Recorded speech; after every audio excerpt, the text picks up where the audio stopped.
Ukrainian cities are coming under new airstrikes this Friday morning, including places like Lviv that had been considered safe havens. David Common will join us in just a moment with the latest live update from Lviv, but we're going to begin with video of a new bombardment on the capital.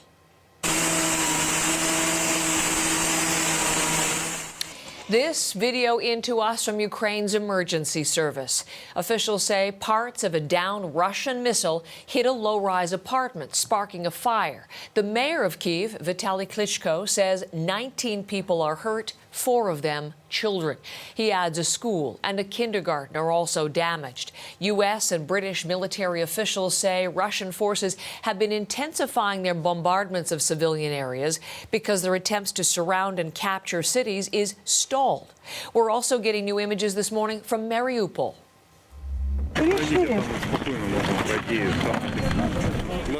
This is some of the first video we have from Mariupol from Western journalists, and it gives us a new look at the humanitarian disaster that has been unfolding in that southern city for weeks now. Mariupol City Council says as many as 100 Russian airstrikes hit the city every day.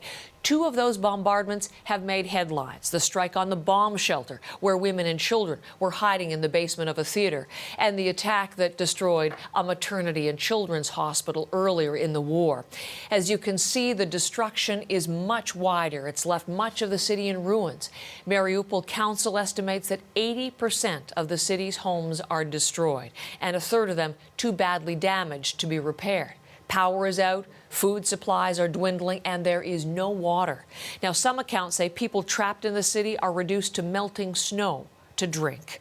We'll continue to bring you the latest on the humanitarian situation this morning as well. But let us lead off our live coverage this hour with David Common in the city of Lviv. And David, as I mentioned, that city had been thought to be a safe haven. But you are this morning as close as you can get to the scene of an airstrike. What's the latest? Absolutely, Heather, and that airstrike targeting an area just adjacent to the city's airport. It is, in fact, just off a bridge in behind me. Ukrainian military forces don't want us to get right up to it, but it was, we are told, an aircraft repair facility, an area that we know mothballed MiG jet fighters belonging to the Ukrainian armed forces had been stationed just in the last several months. It's possible there were additional air assets that were undergoing repair or that were based at that facility. Obviously, the Ukrainians don't want to reveal to the Russians what it is that was damaged, if anything. We understand that 1 person was injured in the course of the attack this morning, an attack that was launched from the Black Sea by strategic bombers. And so they fired likely cruise missiles off the wings of their aircraft. They traveled through Ukrainian airspace. 4 missiles fired in total. 2, the Ukrainians say, were shot down by their anti-missile batteries. 2, though, landing at the target. And it was at about 6 a.m. in this city local time that the air raid sirens began to sound. Shortly thereafter, a large plume of black smoke pouring from the area in behind me. That fire now appears to be out. The siren warning canceled. People once again going about their day. There are just, in fact, people walking from their homes to and from work, going over that bridge now. Not clear that you can actually see the specific area of damage from the roadway, but it does change the game quite a bit. We've seen emergency services going down this road, fire and police, a parade of them over the course of the last half hour or so. It does give a different tale to this city that has been comparatively, certainly to places like Mariupol or Kyiv that have undergone enormous, continuous attacks. It now puts this city somewhat in harm's way. Not to the same degree that we've seen in those other cities, absolutely not. But there is, of course, now a change, a recognition that Western Ukraine is absolutely a Russian target. We see the proof of that this morning. David, one of the other cities you mentioned, Mariupol, and let's turn to that because we continue to follow the aftermath of Russia's bombardment of that theater, that bomb shelter where women and children were known to be seeking refuge. When we last spoke to you, David, they were searching for survivors in the rubble. What has happened since? What is happening this morning?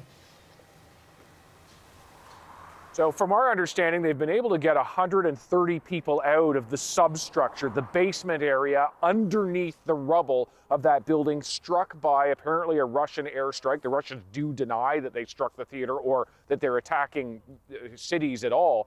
But I would point out, or repeat what you were noting, that 4/5 of the residential complexes in the city of Mariupol are believed to be damaged. And so people need to go somewhere. And one of the places they went was that theater. We know that there were upwards of 1,000 people taking refuge there. What we don't know is how many of them have got out. It's very difficult to get word out because of the constant bombardments. 200 sorties, 200 flights a day by Russian warplanes, dropping bombs, launching cruise missiles, and that's just the planes. There are artillery being fired from a distance, rockets fired from a distance, cruise missiles launched from ships in the Black Sea, other weapons being launched from Russia itself. And so there is this continuous bombardment, particularly of those key cities, Mariupol, Kherson, Kharkiv. We're seeing increasing activity around Odessa as well. So there are many, many areas, particularly those closer to the Russian border and to the southern coast, that continue to face significant bombardment. Attempts once again today to create humanitarian corridors and get some people out. That has happened. Some people have gone out. In the territory of 3 million have now left this country, 2 million to Poland alone. But there are a lot that are displaced internally within this country, and we've seen them taking refuge in schools in this city. But schools, they don't even want the location revealed because they fear if we reveal it or somebody else says there are people taking refuge here, that it will be the next target. That's the level of fear here. David, thank you very much. David Common in Lviv, Ukraine.